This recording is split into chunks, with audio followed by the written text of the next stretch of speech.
అందరికీ నమస్కారం. Let me introduce my self. My name is Krishna Teja. నా పేరు కృష్ణ తేజ అండి. 2015 బ్యాచ్ ఐఏఎస్ ఆఫీసర్ని. నాకు ఇచ్చిన టాపిక్ వచ్చేసి ఎడ్యుకేషన్ గురించి మాట్లాడమన్నారు. I just thought I will share one of my life time experience about education. అందరిలానే నేను 10th టాపర్నయ్యాను, ఇంజనీరింగ్ టాపర్నయ్యాను. 10th ఇంటర్మీడియట్ ఇంజనీరింగ్ టాపర్న అయిన తర్వాత ఆంధ్రాలో ప్రతి స్టూడెంట్లానే నాకు కూడా ఒక మల్టీనేషనల్ కంపెనీలో లక్షల్లో శాలరీతో ఒక మంచి జాబ్ వచ్చింది. నేను చాలా హ్యాపీగా జాబ్ చేస్తున్న టైంలో ఆ దేవుడు నాకు ఒక రూమ్మేట్ని ఇచ్చాడు. నిజం చెప్పాలంటే మా రూమ్మేట్కి అనమాట ఐఏఎస్ అవ్వాలన్న ఒక కోరిక. ఒకరోజు మా రూమ్మేట్ నాతో చెప్పాడు, తేజ నాకు ఐఏఎస్ అవ్వాలని ఉంది అని చెప్పాడు. నేను వెంబటనే ఏంటి ఐఏఎస్ అని అడిగాను.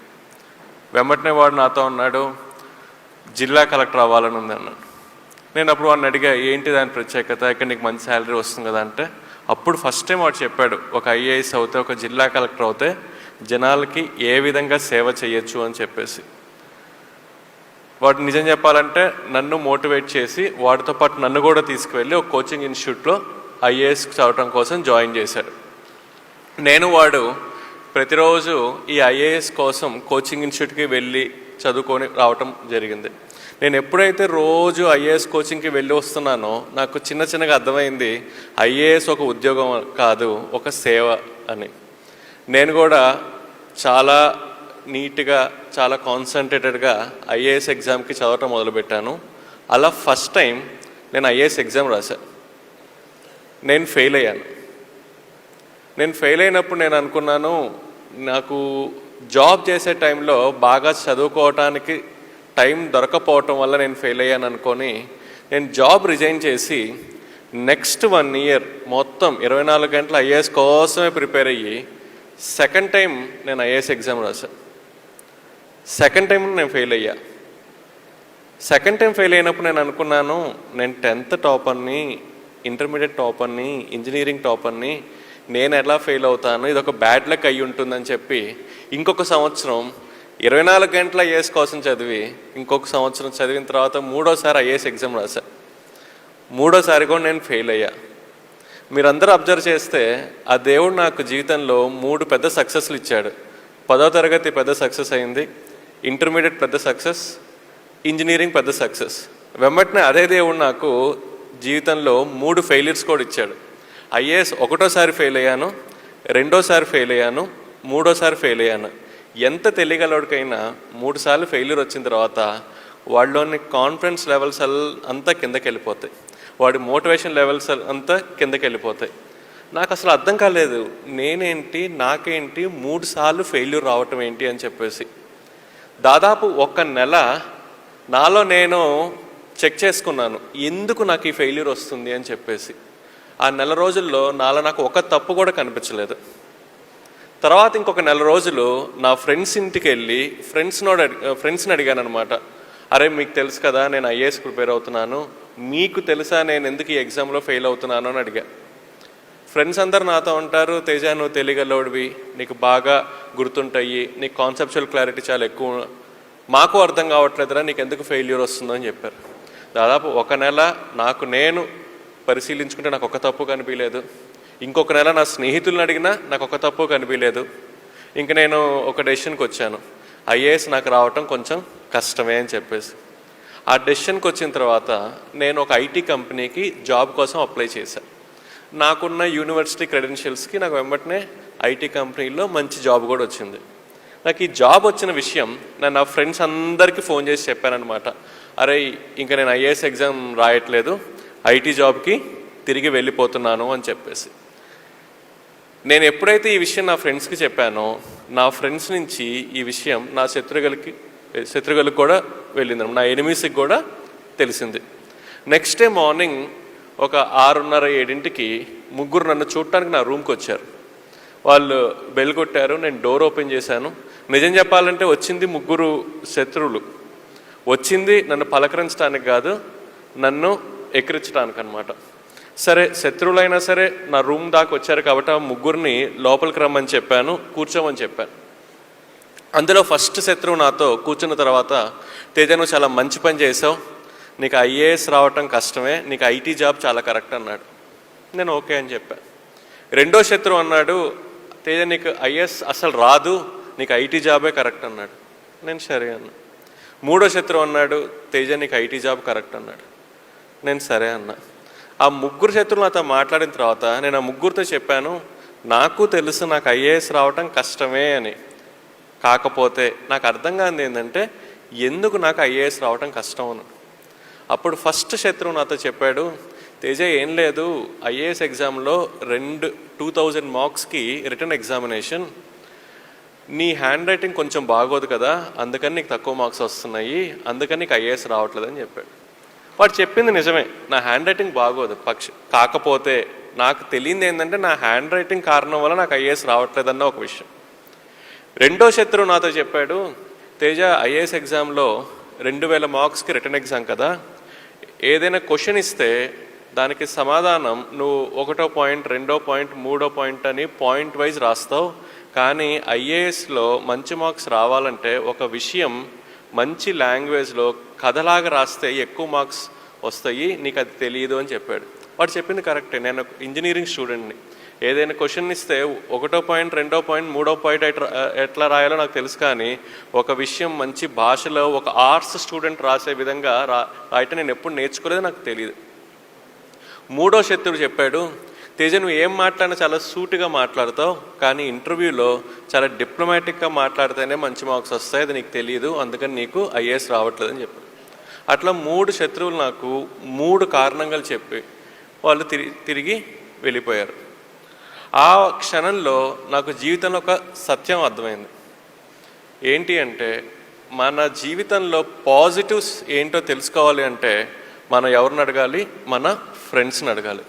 అదే మన జీవితంలో నెగిటివ్స్ ఏంటో తెలుసుకోవాలంటే మనం అడగాల్సింది డైరెక్ట్గా వెళ్ళి మన శత్రువుల్ని. కారణం ఏంటి? మన శత్రువుల యొక్క పని ఏంటి?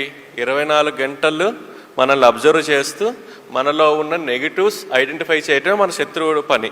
సో మనకన్నా మనలో ఉన్న నెగిటివ్స్ ఎవరికి తొందరగా తెలుస్తాయి? మన శత్రువులకి.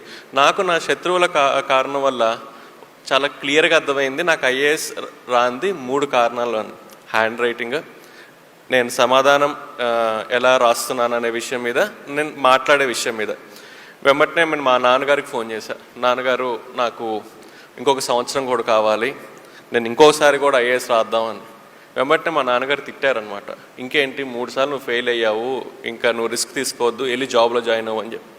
తర్వాత మా అమ్మకి ఫోన్ చేశా, మా అమ్మ కూడా తిట్టింది. అప్పుడు నేను మా అక్కకి చేసి మా అక్కని అడిగా, అక్క అమ్మని నాన్నకి కన్విన్స్ చేసి నాకు 1 సంవత్సరం ఇప్పించు, దాని తర్వాత మీరేం చెప్తే అది చేస్తా అని చెప్పా. మా అక్క మా అమ్మ మా నాన్నని కన్విన్స్ చేసి నాకు 1 సంవత్సరం నాకు ఇప్పించింది. అట్లా నా చేతికి 1 సంవత్సరం టైం వచ్చింది. 3 కారణాలు వచ్చాయి. ఫస్ట్ కారణం హ్యాండ్ రైటింగ్. నేను హ్యాండ్ రైటింగ్ కోసం వెతుకుతున్న సమయంలో ఒక రోడ్డు మీద ఒక ఇంటి ముందు ఒక బోర్డు ఉంది, ఇక్కడ హ్యాండ్ రైటింగ్ నేర్పబడును అని చెప్పి. నేను బండి తీసుకెళ్ళి అక్కడ ఆఫ్ చేసి బెల్ కొట్టాను. ఒక టీచర్ బయటకు వచ్చింది. నేను ఆ టీచర్ని అడిగాను, టీచర్ నాకు హ్యాండ్ రైటింగ్ నేర్పిస్తారా అని అడిగాను. వెంబటి నా టీచర్ అంది, ఇబ్బంది లేదండి, మీ అబ్బాయినో అమ్మాయినో తీసుకురండి, నేను నేర్పిస్తానంది.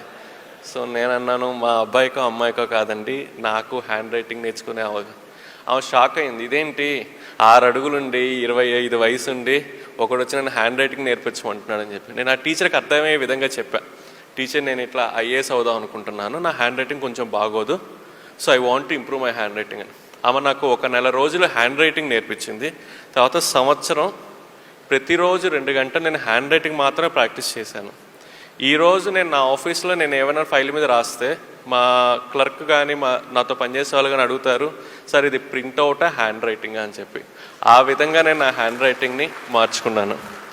రెండోది, ఒక సమాధానం ఒక ఆన్సర్ ఎలా రాయాలనే విషయం. ఆల్రెడీ ఐఏఎస్ వచ్చిన ఒక మేడం ఉంది, బాలలత మేడం అని చెప్పేసి.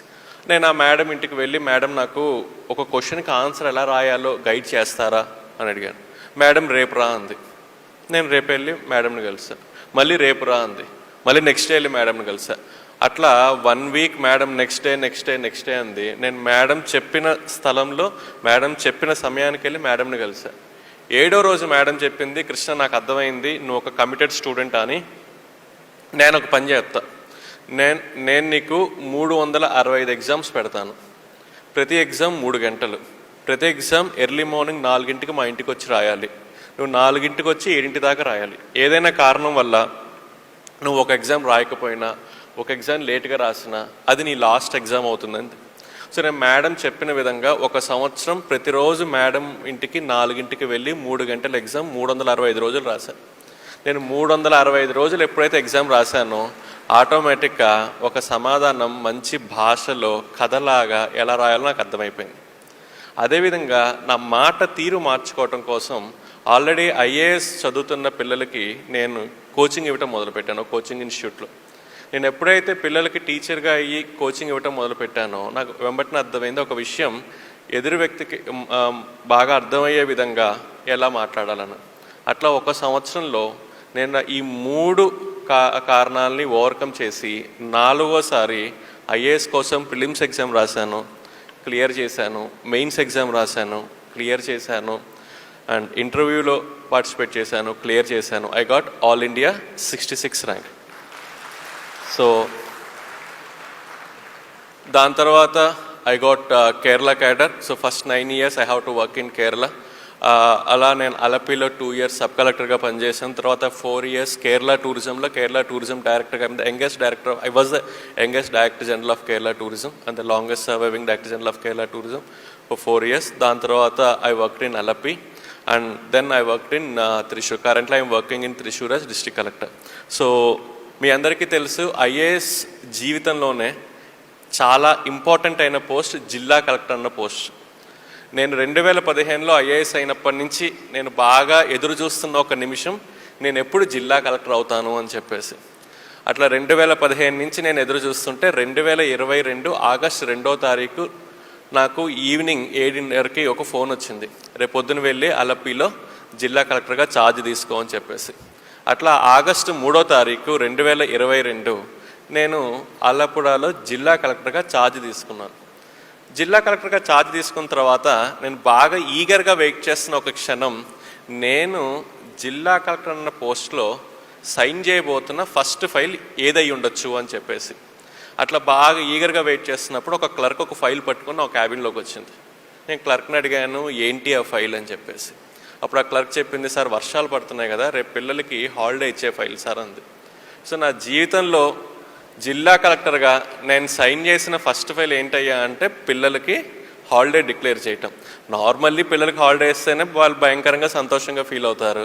అది ఫస్ట్ ఫైల్, ఫస్ట్ సిగ్నేచరే హాలిడే ఇస్తే they were very very happy. So జిల్లా కలెక్టర్ ఫస్ట్ ఫైలే పిల్లలకి హాలిడే డిక్లేర్ చేయటం అనేది ఒక పెద్ద న్యూస్ అయిపోయింది అనమాట.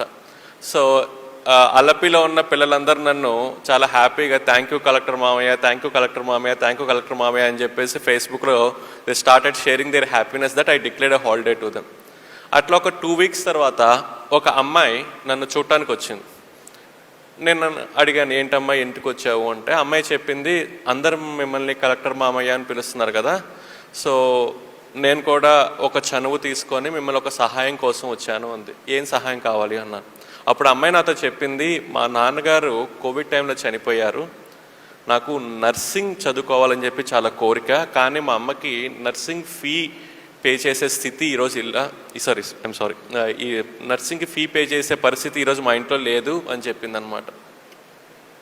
అప్పుడు నేను అడిగాను ఏం కావాలి అంటే, నాకు ఎవరైనా స్పాన్సర్ని చూస్తారా నర్సింగ్కి ఫీ పే చేయడానికి అండి, నేను ట్రై చేస్తానని చెప్పి. అప్పుడు నాకు తెలిసిన చాలా పెద్ద హీరో అయిన శ్రీ అల్లు అర్జున్ గారికి ఫోన్ చేశాను, ఇట్లా ఒక అమ్మాయి ఉంది మీరు ఏమైనా హెల్ప్ చేస్తారా అంటే. అప్పుడు అల్లు అర్జున్ గారు కూడా 1 సంవత్సరం కాదు 4 సంవత్సరాలు కావాల్సిన ట్యూషన్ ఫీ, హాస్టల్ ఫీ మొత్తం నేనే పే చేస్తానని చెప్పి మొత్తం ఆయన కాలేజ్లో పే చేశారు. ఈ అమ్మాయి కాలేజ్కి వెళ్ళి రావటం మొదలుపెట్టింది.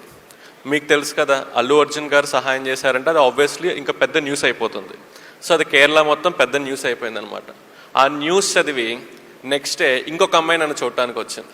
ఆ అమ్మాయి చెప్పింది, మా నాన్నగారు కూడా కోవిడ్ టైంలో చనిపోయారు, నాకు ఇంజనీరింగ్ చదువుకోవాలని ఉంది, నాకు ఎవరైనా సహాయం చేస్తారా అని అడిగింది.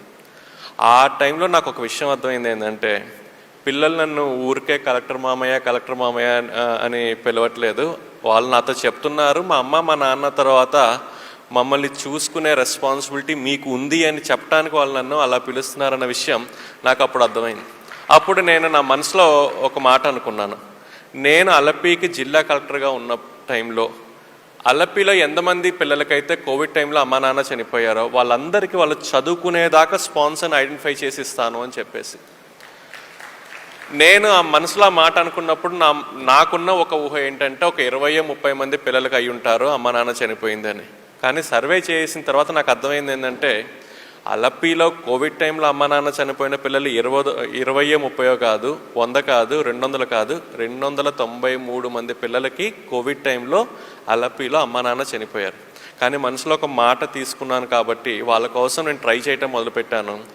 6 నెలల్లో 293 మందికి వాళ్ళు చదువుకునేదాకా స్పాన్సర్ని ఐడెంటిఫై చేసి వాళ్ళకి ఇచ్చిన తర్వాతే నేను అలపి నుంచి మారి త్రిశూర్లో ఛార్జ్ తీసుకున్నాను. సో ఒక మాటలో చెప్పాలంటే అలపిలో there is no covid orphan who can discontinue his studies because of financial issues. So Alleppey నుంచి నేను త్రిశూర్కి వెళ్ళంగానే అగైన్ పిల్లలందరికీ ఒక ఎక్స్పెక్టేషన్ ఉంటుంది. ఎందుకంటే అలపిలో కోవిడ్ అందరికీ నేను హెల్ప్ చేశాను కాబట్టి త్రిశూర్లో కూడా. సో త్రిశూర్లో 609 పిల్లలు ఉన్నారనమాట. ఈ 609 పిల్లలకి కూడా వాళ్ళు చదువుకునేదాకా సహాయం చేసే స్పాన్సర్ని నేను వాళ్ళకి ఇచ్చేశాను. సో టోటల్ చూసుకుంటే అలపి అండ్ త్రిశూర్ అరౌండ్ 1000 పిల్లలకి మేము హెల్ప్ చేశాం. ఈ విషయం ఇక్కడ దాకా వచ్చి మీ అందరికీ చెప్పే కారణం ఏంటంటే ఈ 1000 మందిలో దాదాపు ఒక 100-150 మంది సహాయం చేసింది మీ రొటేరియన్సే. So I thought I should thank all of you for being part of this journey. నా ఒక జర్నీలో మీరందరూ భాగం అవటం వల్ల I thought I should share and I should personally thank the fraternity of Rotarians for coming forward and support.